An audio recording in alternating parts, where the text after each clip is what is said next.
So menopause is a natural transition. It's not a disease, and can become a very difficult process.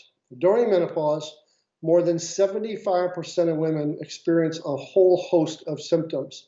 Menopause is defined as not having a period for over 1 year. So after 12 months, if you're period free, you're considered menopause. Before menopause, you're in a perimenopausal state.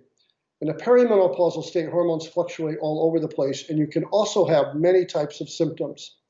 So some of these symptoms are as follows. The first is hot flashes and night sweats. I'm sure all of you at some point have experienced that if you're going through menopause.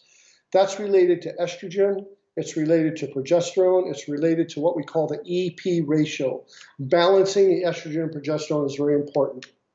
Memory issues and mood issues are very important, and that's also related to both estrogen and progesterone. Fatigue often occurs. I often talk with my patients about the difference between the anabolic and catabolic. In a catabolic metabolism, you run more on cortisol, less on the anabolic steroids such as testosterone, DHEA, androstenedione. And so when that happens and you become catabolic, you get very fatigued. Hair loss and sagging of skin is very common. It's related to estrogen, testosterone, and all of the steroidogenic hormones. Bladder problems do become a problem. I often see these issues in women that have had childbirth. But even if you haven't, bladder problems can become a problem when you become hormonally deficient. Estrogen plays a really important key in bladder health as well as urinary continence. And so if you're working out at the gym and you're doing sit-ups or working on a trampoline and you're leaking, that may be hormone related. Low libido is often related to testosterone.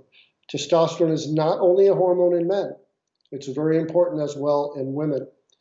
So the testosterone-estrogen ratios basically in men has 12 times the testosterone that women have, and in women, they have 12 times the estrogen that men have. So most women reach menopause around the age of 50 to 55, okay?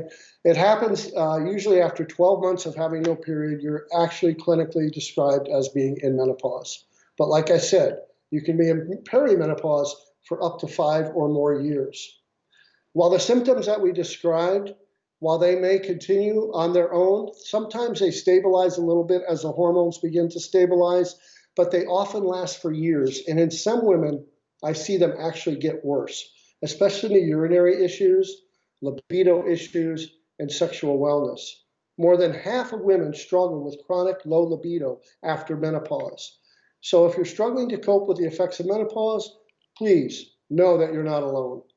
There are treatments available. Reach out, get some help. It will enhance the quality of your life.